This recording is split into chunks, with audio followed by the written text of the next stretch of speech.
تمام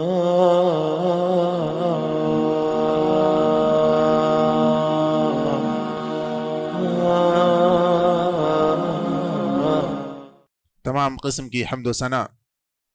کبریائی و بڑائی اس وحدہ لا شریک کے لیے لائق و زیبا ہے جس نے ہر چیز کو جوڑا جوڑا بنایا، دنیا کے ساتھ آخرت بھی مقرر فرمائی، اس دنیاوی زندگی کے ساتھ ساتھ اخروی زندگی کو بھی متعین فرمایا، جنت اور جہنم کا قیام کیا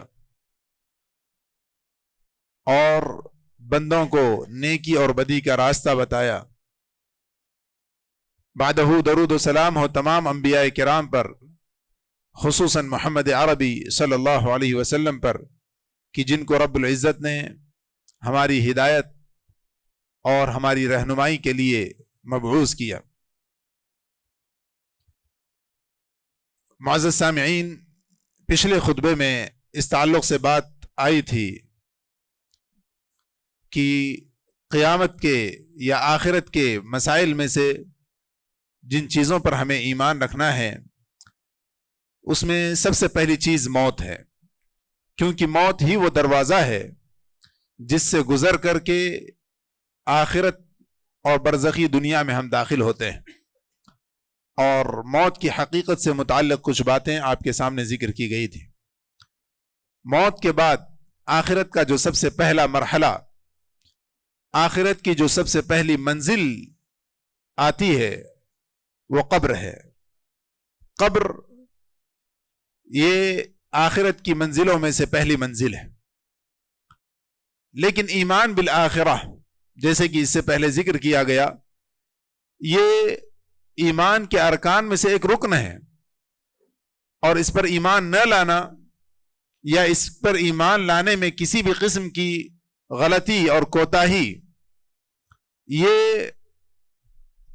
ایمان میں خلل کا سبب ہے اور ایمان میں نقص کی علامت ہے، کمی کی علامت ہے۔ آخرت پر ایمان، اس میں چونکہ ابھی جیسے ذکر کیا گیا کہ آخرت کی منزلوں میں سے سب سے پہلی منزل قبر ہے، تو لہذا قبر اور اس میں پیش آنے والے سارے معاملات جس کو اللہ کے نبی صلی اللہ علیہ وسلم نے بیان فرمایا، اس پر ایمان لانا ضروری ہے۔ لیکن مسئلہ یہ ہے، اگر قبر سے متعلق بات کی جائے تو تین موضوعات ہیں۔ پہلی چیز یہ کہ عذاب قبر یہ ثابت ہے، کیونکہ بعض لوگ ایسے بھی ہیں جو عذاب قبر کا انکار کرتے ہیں۔ دوسرا موضوع اس سلسلے کا یہ ہے کہ فتنہ عذاب قبر، یعنی قبر میں ہونے والے سوالات۔ تیسری چیز جو اس موضوع سے متعلق ہے وہ یہ کہ قبر میں ہونے والے عذابات اور اسی طرح نیک لوگوں کے لیے مقرر کردہ جزا، بدلہ۔ تو سب سے پہلے جو پہلا موضوع ہے اور جو عذاب قبر سے متعلق بات کرنے سے پہلے ضروری ہے کہ ہم عذاب قبر کو ثابت کریں، گرچہ کہ یہ ایمان کا ایک حصہ ہے، لیکن چونکہ بعض لوگوں نے اس کا انکار کیا اور ان کا شبہہ جو ہے اس کو انکار کرنے کا جو سبب بنا وہ یہ کہ ان کا کہنا ہے کہ قرآن کریم میں واضح الفاظ میں اللہ رب العزت نے عذاب قبر کا ذکر نہیں فرمایا، لہٰذا ہم عذاب قبر پر ایمان نہیں لاتے۔ نعوذ باللہ من ذالک۔ قرآن کریم کی آیت کریمہ جیسے کہ میں نے سورہ غافر کی آیت نمبر 46 آپ کے سامنے تلاوت کی ہے، اس میں عذاب قبر کی طرف اشارہ ہے، لیکن جن لوگوں نے انکار کیا وہ معتزلہ ہیں۔ عقائد کے باب میں ایک جماعت جن کو معتزلہ کہا جاتا ہے، جو عقلی دلیلوں کو زیادہ ترجیح دیتے ہیں بمقابل قرآن و حدیث کے، تو انہوں نے انکار کیا۔ اور اسی طرح وہ لوگ جو منکرین حدیث ہیں، جو حدیث کا انکار کرتے ہیں، انہوں نے بھی عذاب قبر کا انکار کیا، کہا کہ قرآن کریم میں ذکر نہیں ہے تو ہم لہٰذا عذاب قبر پر ایمان نہیں لاتے۔ سب سے پہلے اگر ہم بات کریں عقلی طور پر جو ان کا شبہہ ہے وہ یہ ہے کہ ایک شخص جسے ہم دفنا دیتے ہیں، اس کو چند دنوں کے بعد قبر کھول دی جائے تو ہم دیکھتے ہیں کہ وہ سڑ گل چکا ہے، اور عذاب قبر کے تعلق سے ہے کہ مسلسل عذاب ہوتا رہتا ہے. تو وہ شخص جس کی ہڈیاں گل چکی ہوں، جس کا گوشت بالکل ختم ہو چکا ہو، اس کو کیا عذاب ہو رہا ہوگا. اور بالکل بلکہ اگر قبر کو میں دفنانے کے چند گھنٹوں کے بعد، ایک آدھ دن کے بعد کھولیں تو میت اپنی حالت پر ویسی ہی ہوتی ہے، زیادہ سے زیادہ اس پر کیڑے لگ جاتے ہیں، یا اس میں سڑان پیدا ہونے لگتی ہے، اور اس کے علاوہ کوئی تبدیلی، کوئی عذاب یا کوئی جزا وہاں پر دکھائی نہیں دیتا. لہٰذا ہم کیسے عذاب قبر کو مانیں؟ اس کا جواب دیتے ہوئے امام نووی رحمہ اللہ نے صحیح مسلم کی شرح میں ذکر کیا کہ ہر وہ چیز جو کسی شخص کے ساتھ پیش آ رہی ہو، اس کا ادراک ہماری آنکھیں کریں یہ کوئی ضروری نہیں. اور اس کی ایک مثال اسی دنیا میں، وہ تو آخرت کے مسائل ہیں جو کہ غیبی معاملہ ہے، اس کو ہم اپنی آنکھوں سے دیکھ لیں یہ تو ممکن ہی نہیں. لیکن اس کی ایک مثال انہوں نے دنیا میں جو ہم دیکھتے ہیں اس سے دیتے ہوئے کہا کہ ایک شخص سو رہا ہوتا ہے، ہم بھی اس کے بازو میں سو رہے ہیں، وہ خواب میں دیکھتا ہے کہ وہ ایک بہت بڑی آگ میں داخل ہو گیا ہے، ایک بھڑکتی ہوئی آگ میں داخل ہو گیا. لہٰذا وہ چیختے ہوئے، درد کو محسوس کرتے ہوئے، تکلیف سے کراہتے ہوئے وہ بیدار ہوتا ہے، نیند سے بیدار ہوتا ہے، لیکن اس کے اطراف میں کوئی آگ نہیں ہوتی. اور اسی طرح وہ شخص جو اس کے بازو میں سو رہا تھا اسے اس آگ کا کوئی پتہ نہیں ہوتا. اور اسی طرح وہ شخص جو اس کے بازو میں جاگ رہا تھا، اسے دیکھ رہا تھا، اسے اس آگ کا کوئی نظارہ اس کی آنکھوں کے سامنے دکھائی نہیں دیتا. لیکن وہ شخص جو خواب میں جس نے وہ ساری چیزیں دیکھی ہیں، بالکل وہ حقیقت میں اگر اسے اگر آگ میں ڈالا جائے تو جس طرح تکلیف محسوس کرتا ہے، بالکل وہ شخص اسی طرح خواب میں تکلیف محسوس کرتا ہے. تو لہذا اپنی آنکھوں سے دیکھنا یہ کوئی لازمی چیز نہیں ہے. جب ایک سوتے ہوئے شخص کو تکلیف میں ہم نہیں دیکھ سکتے، جو کہ وہ خواب میں دیکھ رہا ہے، جو کہ وہ خواب میں محسوس کر رہا ہے، وہ ہم اس کو اپنی آنکھوں سے دیکھ کر کے کہتے ہیں کہاں تم آگ میں تھے، کہاں تمہیں کسی نے تم کو زخم لگایا ہے، کہاں کسی نے تمہیں مارا ہے. ہم تو یہی کہیں گے جب اپنی آنکھوں سے اس شخص کو دیکھیں گے. لیکن حقیقت میں وہ شخص اسی طرح حقیقی طور پر اسی طرح تکلیف محسوس کرتا ہے جیسے کہ اگر حقیقی طور پر اس کے ساتھ وہ معاملہ کھلی آنکھوں سے پیش آتا. تو جب ایک شخص بازو میں بیٹھا ہوا، ایک شخص جو اس کے بازو میں لیٹا ہوا، ایک شخص کو دنیا میں عذاب کو چکھتے ہوئے یا کسی تکلیف کو سہتے ہوئے نہیں دیکھ پاتا، محسوس نہیں کر پاتا، تو آخرت کے معاملات جو کہ غیبی معاملات ہیں اس کو اپنی آنکھوں سے دیکھے بغیر یقین نہ کرنے کی بات ہی انتہائی عقل کے خلاف ہے، انتہائی عقل کے خلاف. لہذا ہمیں چاہیے کہ آخرت کے معاملات کو قرآن و حدیث سے ثابت ہو جانے کے بعد اپنی عقل کے گھوڑے نہ دوڑا کر کلی طور پر اس پر ایمان لے آئیں. اور جیسے کہ میں نے ذکر کیا، قرآن کریم میں اس بات کا اشارہ بھی ہے. وہ لوگ جو انکار حدیث کے مرتکب ہیں، جو حدیث کا انکار کرتے ہیں اور کہتے ہیں کہ قرآن مجید میں موجود نہیں لہٰذا ہم اس پر ایمان نہیں لاتے، تو ان کے سامنے قرآن کریم کی آیت کریمہ پیش خدمت ہے کہ اللہ رب العزت نے قرآن مجید میں فرمایا، سورۃ الغافر آیت نمبر 46 میں فرمایا، النار يعرضون عليها غدوا وعشيا ويوم تقوم الساعة ادخلوا آل فرعون اشد العذاب. اللہ رب العزت نے فرمایا کہ وہ لوگ صبح شام ان کو جہنم کی آگ پر پیش کیا جاتا ہے. ثم ويوم تقوم الساعة، اور جس دن قیامت قائم ہوگی، ادخلوا آل فرعون اشد العذاب. اللہ رب العزت نے فرمایا کہ اس دن کہا جائے گا کہ ان فرعونیوں کو، ان فرعون اور اس کے حواریوں کو سخت عذاب میں مبتلا کر دو. تو یہ اللہ رب العزت نے فرمایا کہ قیامت کے دن ان کے تعلق سے یہ فیصلہ کیا جائے گا کہ ان کو سخت عذاب میں مبتلا کر دو. لیکن اس سے پہلے جو صبح شام آگ پر انہیں پیش کیا جاتا ہے، یہ جو ذکر قرآن کریم میں موجود ہے وہ کس عذاب کا ذکر ہے؟ اگر وہ عذاب قبر نہیں تو اور کون سا عذاب ہو سکتا ہے؟ کیونکہ قبر سے اٹھنے کے بعد حشر کا میدان ہوگا، اور حشر کے میدان میں نیکیوں اور برائیوں کا حساب و کتاب ہوگا. اور اس کے بعد اللہ رب العزت نے جو فرمایا کہ وَيَوْمَ تَقُومُ السَّاعَةُ أَدْخِلُوا آلَ فِرْعَوْنَ أَشَدَّ الْعَذَابِ، وہ معاملہ اس دن ہوگا. اس سے پہلے جو بات ذکر کی گئی کہ اس سے پہلے انہیں جہنم پر روزانہ پیش کیا جاتا ہے، آگ پر انہیں پیش کیا جاتا ہے، تو یہ اس بات کی طرف اشارہ ہے کہ قبر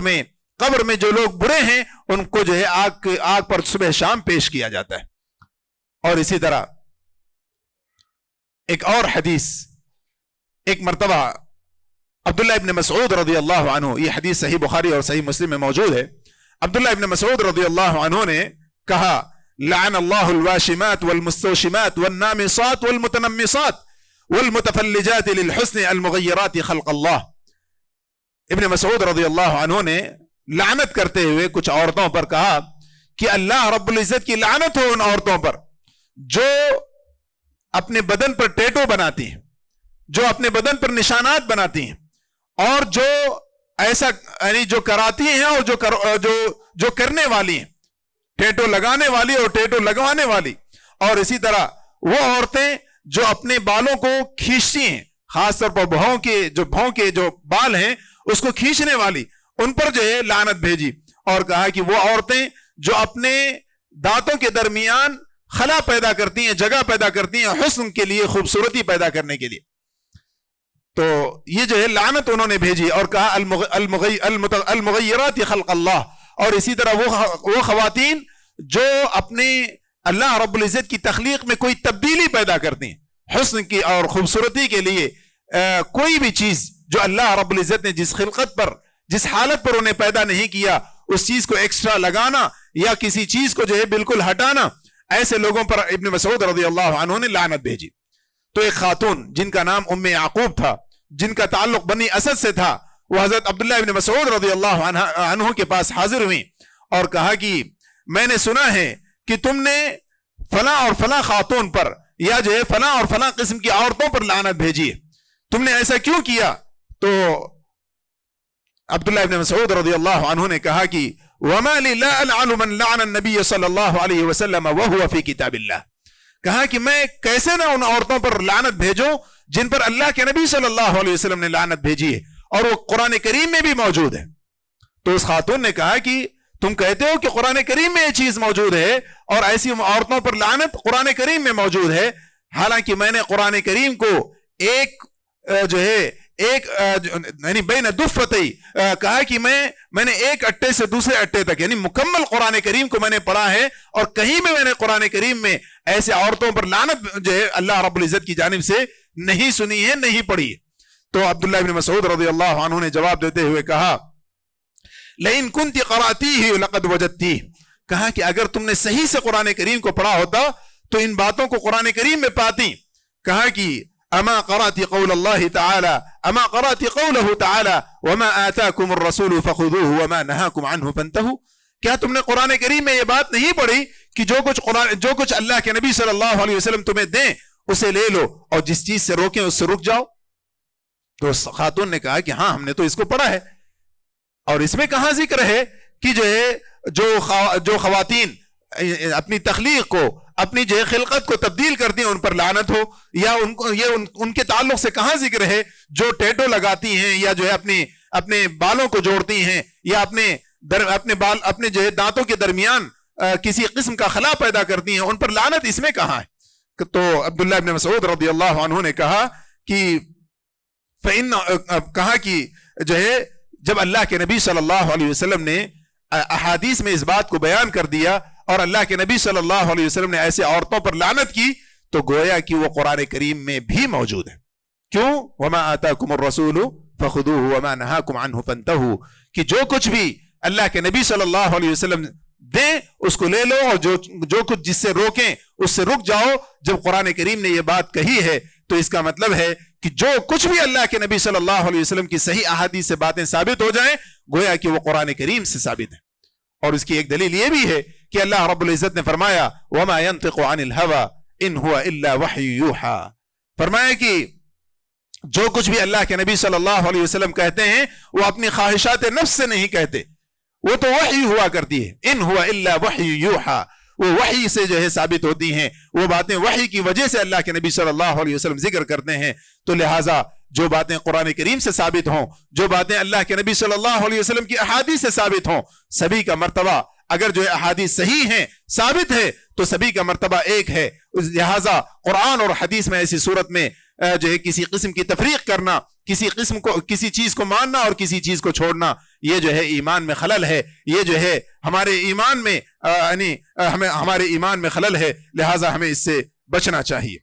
تو معزز سامعین، اس سے یہ بات ثابت ہوتی ہے کہ اللہ کے نبی صلی اللہ علیہ وسلم کی احادیث سے اگر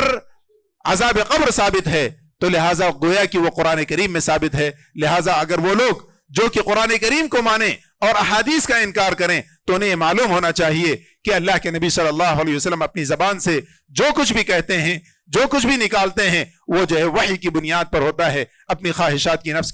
کی وجہ سے نہیں ہوتا. اور جہاں تک اللہ کے نبی صلی اللہ علیہ وسلم کی احادیث کا معاملہ ہے، صحیح بخاری اور صحیح مسلم میں اور اس کے علاوہ جو ہے دیگر حدیث کی کتابوں میں کئی احادیث ایسی ہیں جس سے اللہ کے نبی صلی اللہ علیہ وسلم سے یہ دونوں ہی چیزیں ثابت ہیں کہ قیامت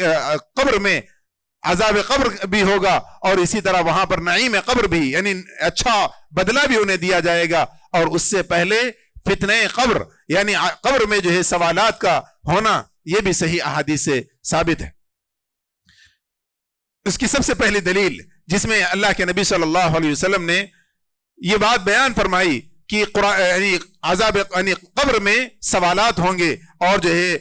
جس میت کو جو ہے دفنایا جاتا ہے اس سے سوال کیا جائے گا. سنن ابی داؤد کی حدیث، عثمان رضی اللہ عنہ کہتے ہیں کہ ان النبی صلی اللہ علیہ وسلم كان اذا فرغ من دفن المیت وقف علیہ وقال استغفروا لأخیکم وسلوا له التثبیت فإنه الآن يسأل. عثمان رضی اللہ عنہ کہتے ہیں کہ اللہ کے نبی صلی اللہ علیہ وسلم جب کسی میت کو دفنانے سے فارغ ہو جاتے تو اللہ کے نبی صلی اللہ علیہ وسلم دفن میت سے فارغ ہو کر کے یہ کہا کرتے تھے کہ اپنے بھائی کے لیے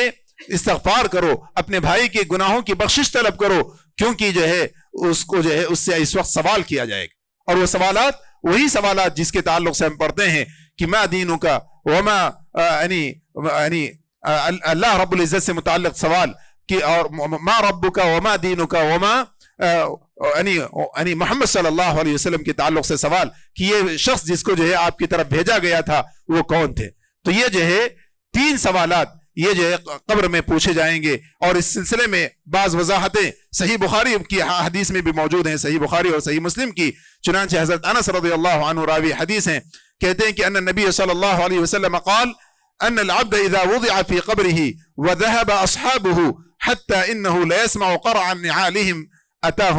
ملکان.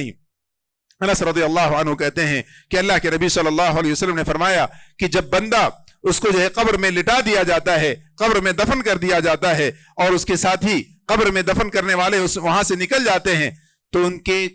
جو ہے پیروں کی، ان کے چپلوں کی جو ہے آواز کو وہ جو ہے سنتا ہے. اس کے بعد اللہ کے نبی صلی اللہ علیہ وسلم نے فرمایا کہ اس کے بعد 2 فرشتے آتے ہیں اور اسے بٹھاتے ہیں. کہا کہ اتاہ ملکان فیقعدان فیقولان له ما كنت تقول في هذا الرجل محمد صلی اللہ علیہ وسلم. کہا کہ اس کے بعد جو ہے 2 فرشتے آتے ہیں اور آ کر کے اسے بٹھاتے ہیں اور اس سے سوال کرتے ہیں کہ یہ شخص جو تمہاری طرف بھیجا گیا تھا یعنی محمد صلی اللہ علیہ وسلم، اس کے تعلق سے تم کیا کہتے ہو؟ تو اگر وہ شخص مومن ہوتا ہے تو وہ کہتا ہے کہ اشہد انہ عبد اللہ ورسولہ. وہ کہے گا کہ میں اس بات کی گواہی دیتا ہوں کہ یہ اللہ کے رسول اور اللہ کے بندے ہیں صلی اللہ علیہ وسلم. تو فرشتے کہتے ہیں انظر الی مقعدک من النار قد ابدلک اللہ به مقعدا من الجنہ. تو فرشتے کہتے ہیں کہ تم دیکھو کہ تمہارے ٹھکانے کو اللہ رب العزت نے جنت سے بدل دیا ہے. تو لہٰذا اس کے بعد جو ہے اگر کوئی شخص کافر ہو یا منافق ہو اور اس سے سوال جب کیا جاتا ہے کہ اس شخص کے بارے میں، اس ذات کے بارے میں تمہارا کیا خیال ہے، یہ کون ہے، تو وہ کہتا ہے کہ لا ادری كنت اقول كما يقول الناس فيقال لا دريت ولا تليت. جب جو ہے اس سے پوچھا جائے گا تو وہ کہے گا کہ میں نہیں جانتا لیکن میں نے وہی باتیں کہہ دی جو ہے لوگ کہا کرتے تھے، جو لوگ کہا کرتے تھے، مجھے اس میں سے کسی بات پر یقین نہیں. تو فرشتے کہیں گے لا دریت ولا تلیت، کہیں گے کہ نہ تم نے جانا اور نہ تم نے اس پر ایمان لایا. لہذا ثم يضرب بمطرقته من حديد ضربة بين اذنيه. اللہ کے نبی صلی اللہ علیہ وسلم نے فرمایا جب وہ کافر یا منافق جب اس سوال کا جواب نہ دے سکے گا تو اس کے بعد جو ہے وہ فرشتے ایک لوہے کے ہتھوڑے سے اس کے کانوں کے درمیان جو ہے ماریں گے. فَيَصِيحُ صَيْحَةً يَسْمَعُهَا مَنْ يَلِيهِ إِلَّا الثَّقَلَيْنِ. کہا کہ جب جو ہے یہ فرشتے اس لوہے کے ہتھوڑے سے اس کے کانوں کے درمیان ماریں گے تو وہ جو ہے ایک ایسی چیخ چیخے گا جس کو سارے کے سارے لوگ جو اس کے ساری کی ساری چیزیں جو اس کے اطراف میں ہوں گی سب کے سب سنیں گے. إِلَّا الثَّقَلَيْنِ. کہا کہ سوائے جن و انس کے، یعنی سوائے جنات اور انسان کے سارے سارے لوگ جو ہے اس کی چیخ اور پکار کو سنتے رہیں گے. تو معزز سامعین، اس سے یہ ثابت ہوتا ہے کہ اللہ کے نبی صلی اللہ علیہ وسلم نے بیان فرمایا ہے کہ وہاں سوال و جواب بھی ہوگا، وہاں عذاب و جزا بھی ہوگا، وہاں جو ہے وہاں پر وہ لوگ جو برے ہوں گے وہاں قبر ہی میں ان کے عذاب کی ابتدا ہو جائے گی. اور اسی طرح صحیح مسلم کی ایک اور حدیث جو ابو سعید الخدری رضی اللہ عنہ جس کے راوی حدیث ہیں، اللہ کے نبی صلی اللہ علیہ وسلم سے روایت کرتے ہیں کہ ان هذه الامه تبتلى في قبورها. کہا کہ یہ امت اپنے قبروں میں جو ہے ان کی آزمائش ہوتی ہے، ان کو جو ہے عذاب و جزا دیا جاتا ہے. کہا کہ فلولا الا تدافنوا لدعوت الله ان يسمعكم من العذاب القبر. کہا کہ اگر مجھے اس بات کا ڈر نہ ہوتا کہ تم جو ہے قبر میں اپنے میت کو دفن کرنا ہی نہ چھوڑ دو تو میں اللہ رب العزت سے دعا کرتا کہ وہ تمہیں عذاب قبر کی آواز کو سنا دے. اللہ کے نبی صلی اللہ علیہ وسلم نے صرف اور صرف اس وجہ سے یہ دعا نہیں کی کہ ہمیں قبر کے حالات کو دیکھنے کا موقع ملے، یا قبر میں جو لوگ عذاب پا رہے ہیں ان کی آواز کو سننے کی دعا اللہ کے نبی صلی اللہ علیہ وسلم نے صرف اور صرف اس لیے نہیں کی کہ کہیں ایسا نہ ہو کہ اس کی آواز کو سن لیں تو ہم جو ہے اپنے مردوں کو، اپنے میت کو دفنانا ہی نہ ترک کر دیں. اللہ کے نبی صلی اللہ علیہ وسلم نے فرمایا فلولا الا تدافنوا لدعوت الله ان يسمعكم من عذاب القبر الذي اسمع منه. کہا کہ وہ آواز جس کو میں سنتا ہوں عذاب قبر کی، میں جو ہے اللہ رب العزت سے دعا کرتا کہ وہ تمہیں بھی سنا دے، لیکن مجھے ڈر ہے کہ تم جو ہے اپنے میت کو، اپنے مردوں کو دفن کرنا ہی نہ چھوڑ دو. پھر اس کے بعد اللہ کے نبی صلی اللہ علیہ وسلم صحابہ کرام کی طرف متوجہ ہوئے، فرمایا تعوذوا باللہ من عذاب النار فقال تعوذوا باللہ من عذاب القبر. دو چیزیں اللہ کے نبی صلی اللہ علیہ وسلم نے اس کے بعد فرمائی. کہا کہ تم اللہ رب العزت سے جہنم کے عذاب سے پناہ طلب کرو، اور کہا کہ تم جو ہے عذاب قبر سے جو ہے عذاب قبر سے پناہ طلب کیا کرو. خود اللہ کے نبی صلی اللہ علیہ وسلم کی زندگی، اللہ کے نبی صلی اللہ علیہ وسلم کی زندگی کا معاملہ یہ تھا کہ جب جو ہے آخری تشہد میں بیٹھتے تو اللہ کے نبی صلی اللہ علیہ وسلم عذاب قبر سے پناہ طلب کیا کرتے تھے. اللہم انی اعوذ بک من عذاب القبر واعوذ بک من فتنة المحیا والممات واعوذ بک من المأثم والمغرم. اللہ کے نبی صلی اللہ علیہ وسلم اس میں عذاب قبر سے جو ہے پناہ طلب کیا کرتے تھے. تو لہٰذا یہ امت کو اللہ کے نبی صلی اللہ علیہ وسلم نے یہ دعا سکھائی کہ آدمی عذاب قبر سے پناہ طلب کرے اور اسی طرح دنیاوی زندگی میں جو ہے دنیاوی زندگی میں آزمائش سے اللہ رب العزت سے پناہ طلب کرے. اور اسی طرح